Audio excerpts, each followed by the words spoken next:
La educación tradicional tiene 200 años y ni un solo triunfo, pero ellos pretenden ser jueces utilizando leyes que no aplican a sí mismos. Para los homeschoolers las quieren aplicar. Conforme el homeschooling avanza en el mundo y permea en los lugares más diversos e insospechados, incluyendo empresarios, gente de gobierno, pro gobierno, etc., entre personas con las más diversas capacidades económicas, y siendo que hay estadísticas crecientes día a día acerca de la participación en ello, también se multiplican los objetores. No voy a juzgar las motivaciones de cada uno en general, pero lo cierto es que se están multiplicando. ¿Por qué digo que no las juzgaré? Porque hay algo bueno en común en ambos casos, sea que haya buena o mala intención de parte de los objetores. ¿Cuál es esa ventaja? Toda objeción tiene estructuras filosóficas. Los que hablan de ello desconocen lo básico de filosofía. Pero uso este término no solamente porque ellos la usan, sino que porque hay estructuras que por más sencillas que sean las objeciones, nos obligan a pensar más detenidamente, más profundamente, más creativamente, más seriamente en nuestras posturas para poder responder de forma contundente y convincente a toda objeción. Repito, aún si neciamente deciden permanecer en su error, sabrán que hay una respuesta a sus objeciones. Desgraciadamente para muchos, estos, como otros temas importantes, son más una oportunidad de hacer debates infructíferos e interminables, un asunto de orgullo y de likes, y no de una genuina búsqueda de la verdad. Empecemos por esa pregunta que he hecho con un poquito de sarcasmo, para ser sincero. ¿Qué desventaja tiene el homeschooling? Dado que en otro artículo he mencionado muchas de las indiscutibles ventajas del homeschooling, tales como el enfoque en valores, disciplina antes que conocimiento, inversión en los dones y talentos de cada hijo en lugar de cosas superfluas, verdadera socialización, control sobre los contenidos, etc. Hablemos de las desventajas. Antes de empezar con ellas, deseo repetir algo que dije en el editorial Homeschooling como alternativa, y es que no hay que temerle a las objeciones. Al igual que todas las crisis, estas son oportunidades de poner a prueba lo que creemos. Por eso, con libertad, cito algunas. ¿Qué debemos de entender por desventajas? Ventaja viene del francés avant, que era la parte delantera de un barco. Por ende, desventaja alegóricamente sería la parte de atrás. La pregunta es, ¿qué parte del homeschooling puede ser desventaja o atraso? Dado que los detractores incluso ya han hecho páginas con su habitual apariencia de seriedad y experticia, ellos deberían de decirlo, definir qué entienden por desventaja. Pero dado que no lo harán, pues yo mismo voy a citar algunas con más o menos palabras. Están mencionadas en el link que dejo siempre incluido en la parte escrita de los varios que he colocado al final.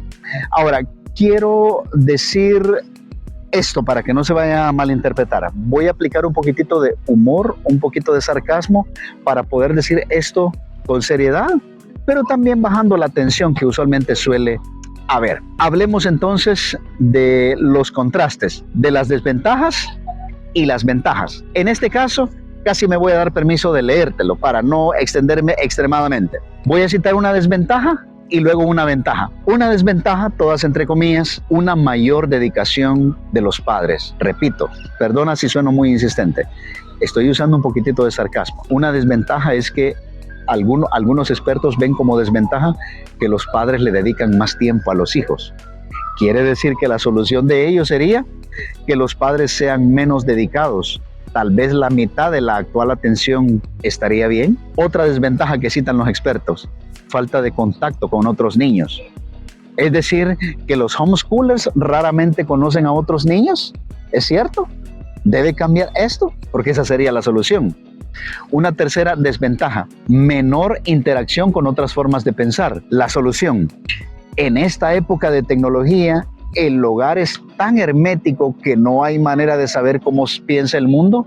¿Es cierto eso? Una cuarta desventaja: riesgo de introducir sesgo. Sin ni siquiera definir la palabra sesgo, lo cierto es que el sesgo solo existe en el hogar. Mira qué interesante. Número 5, falta de autonomía. Así como la palabra sesgo no está definida, asumiremos que tenemos la misma idea de ella que ellos tienen. Así que los homeschoolers no son autónomos.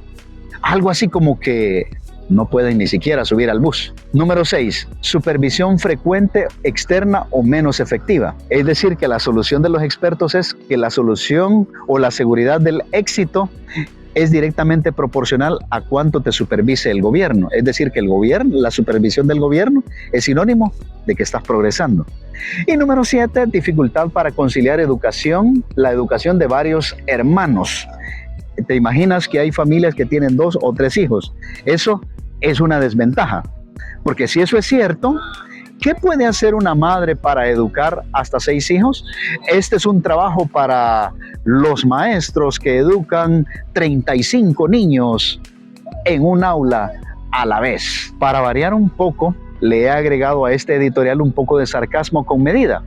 El sarcasmo, el buen humor nos ayuda a reflexionar con menor tensión que lo que habitualmente contienen los debates en sí. ¿Notas otra vez? Los llamados expertos y objetores que no son sino gente con bastante reputación e influencia, pero no necesariamente preparación, son los que dicen lo que acabo de citar con humor. Esto no es nuevo. En cualquier cambio ocurre esto por causa de la naturaleza no justificada, de la naturaleza resistente al cambio. Solo lo destaco para que sepamos. ¿Quiénes están hablando de desventajas? Los que obligan a los niños a olvidarse de su individualidad y talentos propios para ser uniformados por un currículum hecho por desconocidos que ni siquiera son del mismo país. Te lo digo yo, he sido maestro en ese ambiente también. ¿Quién se preocupa por una mayor atención a los niños? Los que contratan a un maestro para 35 niños. ¿Quiénes se preocupan por el contacto con otros niños? Los que los encierran por 14 años con opción de salir solamente 2 días a la semana a visitar a sus padres. ¿Quién le teme al sesgo? Los que prohíben hablar de religión en las escuelas. ¿A quién le preocupa la falta de autonomía? A los que predican a los niños que todo lo que desean es un derecho y que el gobierno se las da todo y gratis. En sus manos, ¿a quiénes les preocupa la supervisión? ¿A quiénes les preocupa todo eso? ¿A los burócratas que jamás dan cuenta de sus gastos? ¿A los maestros que contratan de forma vitalicia porque importa más su salario que su desempeño? Se sobreentiende que lo que ellos llaman desventajas no son más que palabras rimbombantes sacadas de contexto y sin definición explícita.